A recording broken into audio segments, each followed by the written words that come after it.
Good evening YouTube, aircraft magnetos, Bendix magneto here. Very good thing but often neglected. People just don't maintain them properly, it's expensive, time consuming, and some people just don't know how to do it. Everybody says, oh, you got two of them, doesn't matter if one stops, the engine will keep running. True, but if they're both badly maintained they might both stop, and the other thing is they can throw bits in the engine. Now we've just taken some of this stuff back in-house. We're doing a bit more of our own magneto maintenance because we didn't like the look of some of the stuff we were getting back from overhaul. We've got a test rig up and running. I'll show you a little bit of that at the end of this video. But for now, you've got to bear in mind there's mechanical parts to a magneto and it's connected to the back of the engine. If it starts shedding bits or seizes up, it's going to damage the engine properly, you know, not just create a dead mag. So we'll just run through some things on the 500 hour, and particularly the impulse coupling and bits that are in the engine. And I don't know why they're often neglected, but they are, and hopefully you can see why. Like everything with aircraft maintenance, a bit of time, a bit of care and attention to detail is really, really necessary here. Okay, rant over.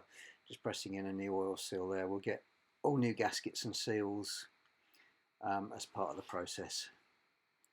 So, yep, have a look at the video at the end. We'll give you a clip of the test stand we're building and enjoy. Right, we're back. I've got a cameraman to help me out with this bit. Quite a few inspections on this casing. There's a bearing race in there, there's coil pad wear to look at, and general cleaning and getting it right. I won't bore you with the details. Now, something which does throw up problems on these old things, stop pins. The impulse coupling must catch these to retard the spark for starting. These ones haven't been looked after. Okay, you see the wear on that there in two places, and interestingly wear 180 degrees on the other side. It kind of makes me think these have been pinched from another magneto or turned around to face a different direction when they ought to have been replaced, thrown in the bin. And the real problem that comes with these is that they get hit fairly, struck by the impulse coupling, shall we say, during starting and shutdown, and they tend to loosen up. And they shouldn't go in this far into those holes by hand. Now there's some fairly critical dimensions here, but I got my mic set up with some gauge blocks and it's overreading a 1/10 of 1,000th of an inch, which is fine. And we're just going to measure a gauge pin there at 0.2839. It's a bit cold, should be 0.284, it's actually 0.2838. Allowing for the 1/10 error, but that mustn't go in more than 1/8 of an inch, and it doesn't. The problem here is the one which is half a thou smaller, 0.2836, 0.2835, does go in more than 1/8 of an inch, and that means that these standard stock pins are now not sufficient of a press fit to be reused in this housing. We need to order an oversized one. A lot of these parts are not cheap and they take time to get, but this is something that's got to be done properly. You don't have to think too hard to realise that if one of these comes loose and comes out when it's being clobbered by an impulse coupling into the back of the engine, this is a hardened steel pin, right, and that's the drive gears that go from crank to cam to magnetos and other bits. One of these comes out, you're going to be looking for a field. And well, if you're over the Alps at night, looking for a field is a challenge. Not one that everybody wants. Now, I don't know why people mess around with these. You often find them not looked after and cobbled up a bit. It's not really acceptable. It's not just the fact the mag might fail, you get other failures too. Right, I'm not sure how well you can hear me now, but we've installed the coil. We've put a smear of grease in the bearing housing. We've inspected the rotor, that's the rotating magnet, the bearings. I've had a dry fit and set up the clearance on them, which is quite important. The cam that operates the points is good. Shaft looks good, and at the top end here, this bearing track has been inspected and greased. We put a new carbon brush in our distributor gear there, and a new distributor block. The old one was the black type. They can be reused if they're coated with a special material, but it's not really worth it. This one's got a spring missing from one of its towers. It's looking a bit tired. The bushing is close to limits for the distributor gear, so we replace that with a nice new brown one, which doesn't require quite so much maintenance, just re-oiling of the oil-like bushes. You bake new oil into them every 500 hours. Points are not in yet. We'll assemble this thing and we'll recheck the bearing end float, and as I say, I won't bore you with all the details. There's a lot of inspection to do on it, and when you know something's been bodged, you're constantly thinking, well, did they use a torque wrench on there? Have they stretched the threads? Have they damaged the shaft? Have they marred something? Sometimes you want to throw the whole thing away, but in this case we're looking quite good, so we'll get it back together and we'll test it and see what gives.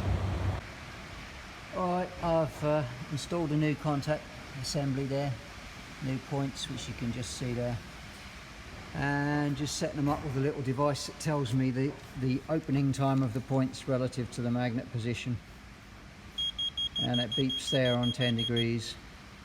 So points are opening 10 degrees after the magnet's past its neutral or null point, which is correct for this mag.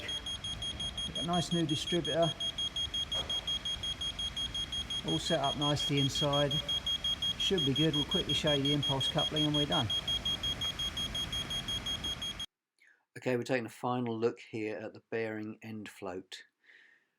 Quite critical, these things spin fast. If you have a tight bearing, you'll get overheating. If you have a loose bearing, you'll get what we call peening of the surfaces. It's telling me I got the correct clearance here. It's a little bit on the tight side, but when I had a dry fit before greasing it, it was spot on. So we're looking good there. As I say, it does require a tiny bit of end float to avoid overheating. Right, the dreaded impulse coupling. Now I haven't got my new oversized stop pins yet. There's a bit of a lead time on them, but I'm flicking the mag by hand with a little test gap there. You can see a spark. Now there is a downside to aircraft magnetos, and the reason for the impulse coupling is being driven only by its internal generator, the rotating magnet. At very low RPM it won't produce a good spark. So we need a way to produce a strong spark for hand swinging and starting at low RPM, and ideally a retarded spark, so that from the normal 25 degree before top dead center firing position, you can retard it around top dead center so you won't get a kickback which could damage the starter or you if you're hand swinging. So I've slipped this stop pin in here, and you can see that when the mag's at low RPM, that pole is sticking out there, and it catches the stop pin, stops the mag from rotating, but a big clock spring inside the coupling winds up and allows the engine to continue to drive that dog that I'm holding until the trip dog on the back there releases the pull from the stop pin, and then it flicks over very quickly and produces a strong spark again, as if it's rotating more quickly, which it is. That's what happens when you start up and shut down. That's what all that clattering is on an impulse coupled engine. As the RPM build, a flyweight on the back of the pull there that you can't see flies out due to centrifugal force, retracts the front end of the pull, and it doesn't catch the stop pins anymore, and the magneto just functions normally as if it's a direct drive. Now you'll see when we put one on the test that it's a fairly violent process at certain RPMs, and the whole engine magneto needs to be looked at as a whole. It's, you know, it's quite important to have the idle speed right, the Magneto functioning properly, impulse coupling in good order, so you get a good quick start and doesn't hang around in the, at cranking speeds. Anyway, we'll put one on test and you can see that. Okay, I'm having a quick look at what we replaced: distributor points, slingers, oil seals, stop pins, capacitor, various locks and seals. There's a carbon brush, bits and pieces. Not cheap, takes a while to do, you need all the stuff to do it, but it is, I hope you can see now that it is important. Attention to detail is really quite essential here. Like everything with an aircraft, it's just one link in the chain that can let you down, and you don't want that. Although there's some redundancy, it's not an excuse for doing it poorly or neglecting it. And the drive gear on this engine was pretty good. It had a proper overhaul, but the mags weren't sent with it, unfortunately, hence being in poor condition. Now, but this is all doable. Should all be picked up on 500-hour inspections. Often it isn't. I did the final assembly and test on this mag off camera because the camera's a bit distracting, but I put a clip now of a similar type on test and a look at the impulse coupling. Enjoy. Right, I've got a slick Magneto on test here. I've slowed down the video. It's slightly different design, but you can see that impulse coupling in operation, right? The pawl catches the stop pin there, holds back the Magneto while the engine continues to rotate. You get a retarded spark and a strong spark, and there is when the trip dog releases it, and that's when it flicks over, allowing the clock spring to flick the Magneto over really fast. We'll disassemble one of them in a future video and look at it. You'll see it speeding up in a minute, and as I gradually increase the RPM on the test stand, it starts to miss, and eventually when the engine's running properly and idling, it should miss the pin completely.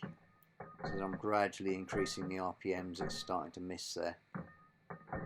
So I'll let the sound come back, and you'll hear it at the end as it speeds up.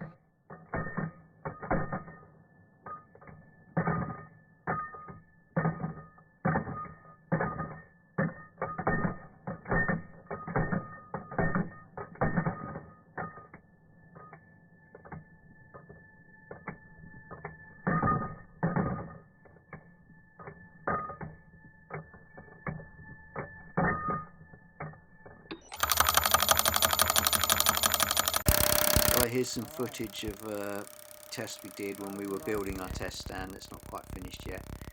It was just a mock-up, just to see if everything worked. You can see the Magnetos get quite a long time at high speed on the test stand, just to make sure bearings don't get hot and things like that.